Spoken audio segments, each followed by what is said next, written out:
Listen, listen, we got to discuss breaking news involving Cooper Flagg, the potential number one pick in this upcoming draft. Obviously, we got a lot of different commodities, but Cooper Flagg has completely took center stage.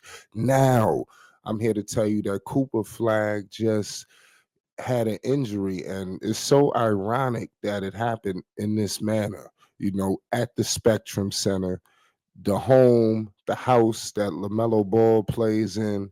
Lamelo Ball, I mean, seriously, he's the truth of the half.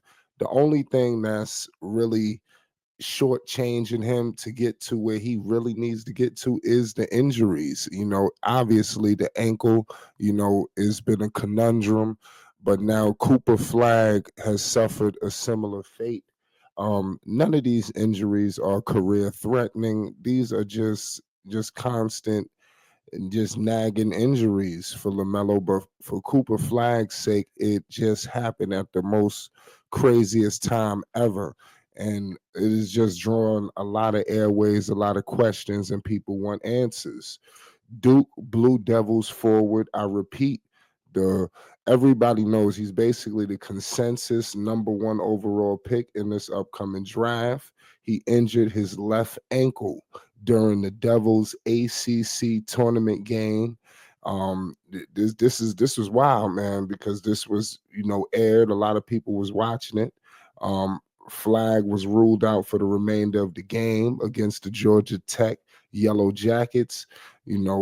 So obviously he was doubtful to return. We don't know what's going to happen throughout the rest of the tenure. You got to be thinking about the NBA. What are NBA teams thinking? Charlotte, who knows what pick they're going to get anyway?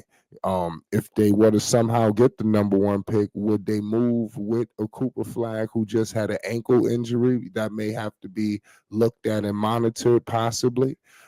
Charlotte may not want to move in that manner. But Cooper Flag is definitely the truth and a half. I really not going to take this to the bank in terms of this should, unless it lingers. But as of right now, I don't think there's nothing that we need to go too crazy over. Obviously, it didn't look good, but I mean, it is what it is. Things happen. Um, Cooper Flag, his left foot landed on, the opposing player.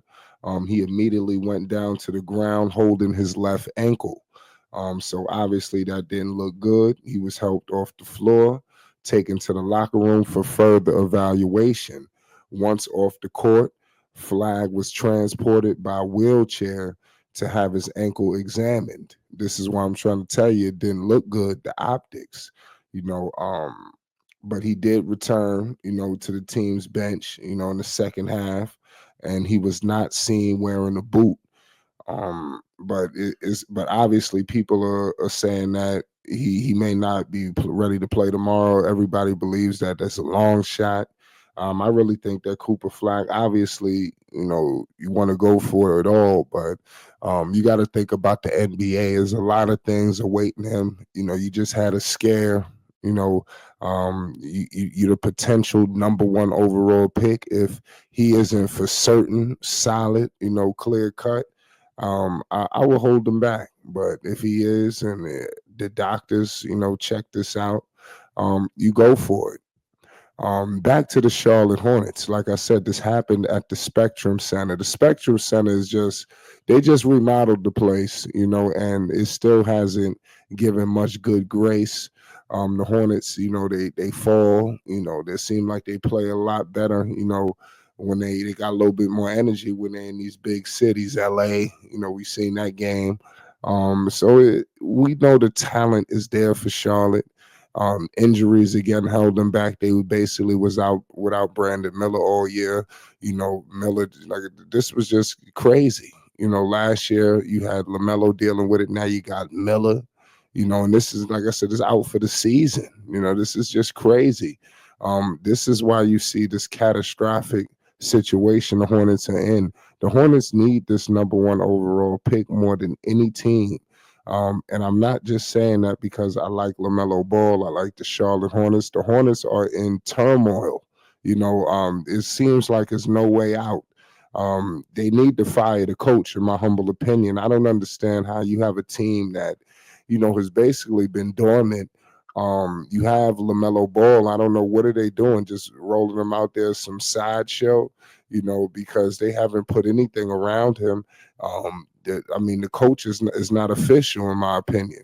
You look at a bigger staff in Detroit, bigger staff, got a little bit more equity around the league. You know what he can do.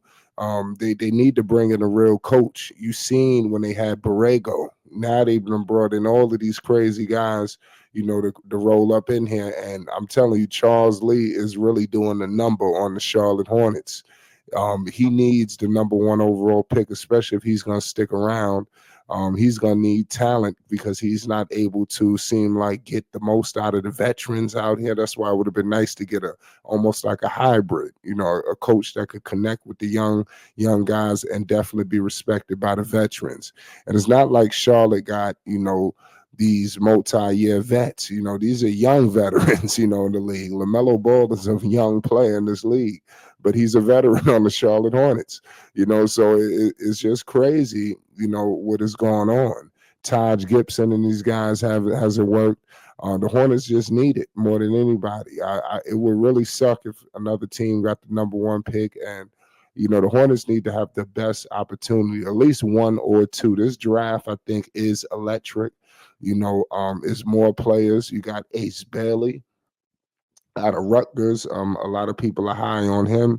I would love to see him in Charlotte. That's why I'm not too overly obsessive if Charlotte doesn't get the number one pick, but I want them to get at least the top two.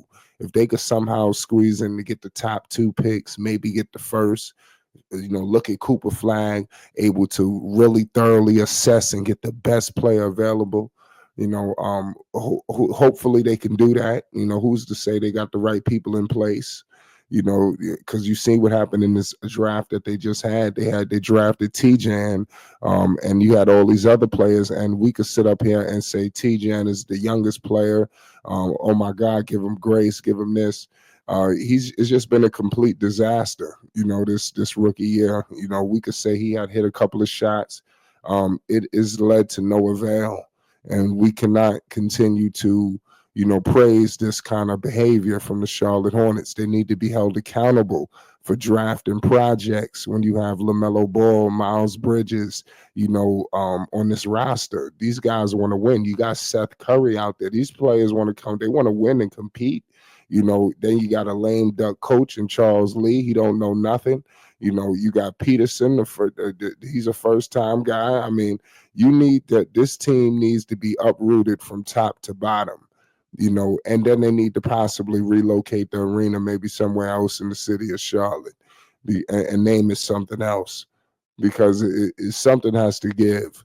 And hopefully Cooper Flagg could recover. This is devastating. This happened in the house that LaMelo Ball plays in, his home.